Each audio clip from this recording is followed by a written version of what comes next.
That idea of order, of course, is something that then permeates all of Western history, probably elsewhere as well, because we're the same kind of human beings around the world, made by God.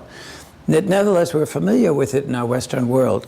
The dissatisfaction with the here and now, both from the perspective of I can do more, which is a good thing, and I can repair something, which is a necessary thing in a fallen world. This pursuit of a better situation is something that goes through all Western history. And not only Thomas More's book on utopia is related to it.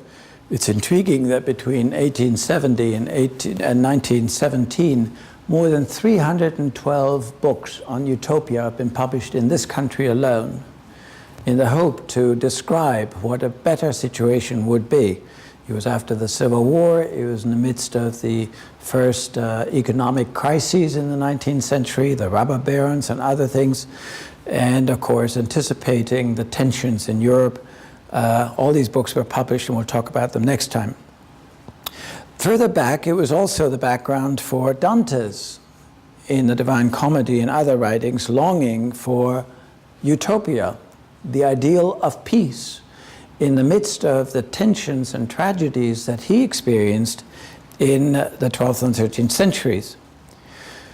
He longed for a world emperor to be on top of or to replace the two authorities that claimed final authority, the Pope and the German Emperor. And they constantly battled each other for authority. Is one appointed by the other? Is the power of the one derived from the grace of the other? And then fighting each other. And Dante's idea was very much that if we can only come up with a world emperor, sort of like modern ideas of a world government, neither Pope nor Emperor would then perhaps be able to introduce peace. It is part of the longing for a better situation, which then blossomed precisely at the time of Thomas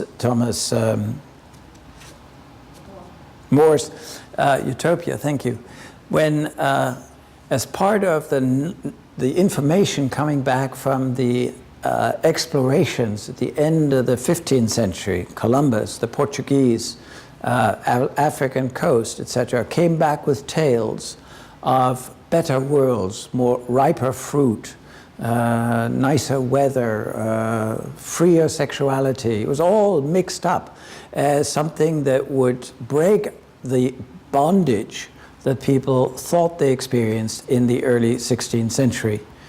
And with it, you could see how that would stimulate this longing for something else, for a better situation, which, however, as I started out saying, is part of the biblical emphasis that we should never be satisfied with where we are. We should neither idealize the future or an alternative so much that the present becomes unlivable or is destroyed in the pursuit of the ideal. The difference between the ideas, good ideas, and ideals is essential in our perspective, in our need as human beings to grapple with the fact that we have to be creative. That's in our nature, that's mandates God has given us. We desire that, as well as the need to improve a situation.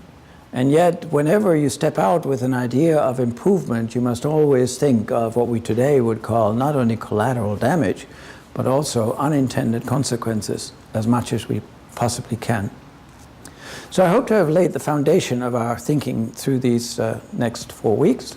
And we'll go through the later centuries and where this idealism has, as I hinted at several times, has produced tremendous tragedy because of people going further than merely having good ideas of how to improve one situation one day at a time. Thank you very much. Are there any comments? Questions? Yes, ma'am.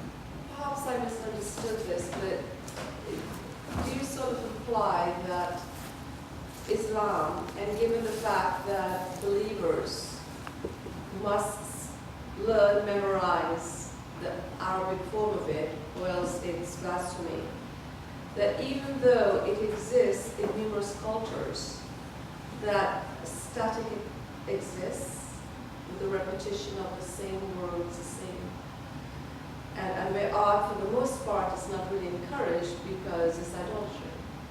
Did I understand? Is that what you meant? That's right. What I was suggesting is that there's a tension between what Islam teaches philosophically, that everything is as Allah wanted it, and therefore it's to remain that way. And the calling of the word Islam is to accept that, to submit, to repeat it, to be pleased with it, to give your approval of it. And that's the mark of true faith, is to not object, not question, which leads to a cultural mentality of repetition.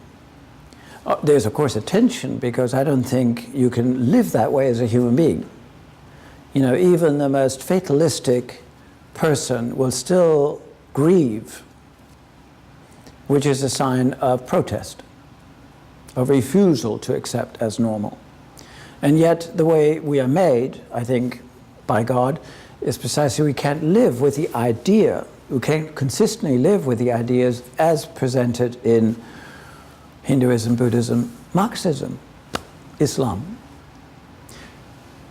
That doesn't say that the individual Muslim is less of a human being. It just points out that what he is told about reality is inaccurate. It doesn't describe him or her in real life situations. But they're told to nevertheless approve, obey, and repeat. Now, that has consequences in terms of, do I critique my government? That has consequences in terms of, do I critique my social, my economic possibilities? It's, in order to innovate, you need to create a mental distance between what is and what you wish there to be. You don't just fall on it, or rarely do you just fall on it. It's a thought process first. I'd like to not use my muscles only to pull the plow. What can I substitute it with? Is recognizing that I want more in life than pulling a plow. My muscles are old, whatever, You recognize a problem. I go to the doctor not just because statistically or medically I can describe what's wrong with me, but because I also want somebody to tell me what I can do to repair it, to get out of the situation rather than to sit in it with knowledge. And that comes out of a biblical perspective, out of the Jewish mind, that argues with God, that doesn't just repeat phrases. A word like the Bible that needs to be understood and thus needs to be grappled with, not repeated.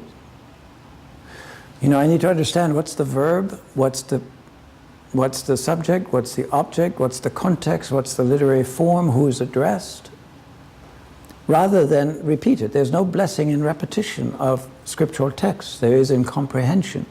Paul prays that the congregation would increase in the knowledge of God, which means two things. One is in the knowledge of God in terms of figuring out who God is, as well as in the experience of God.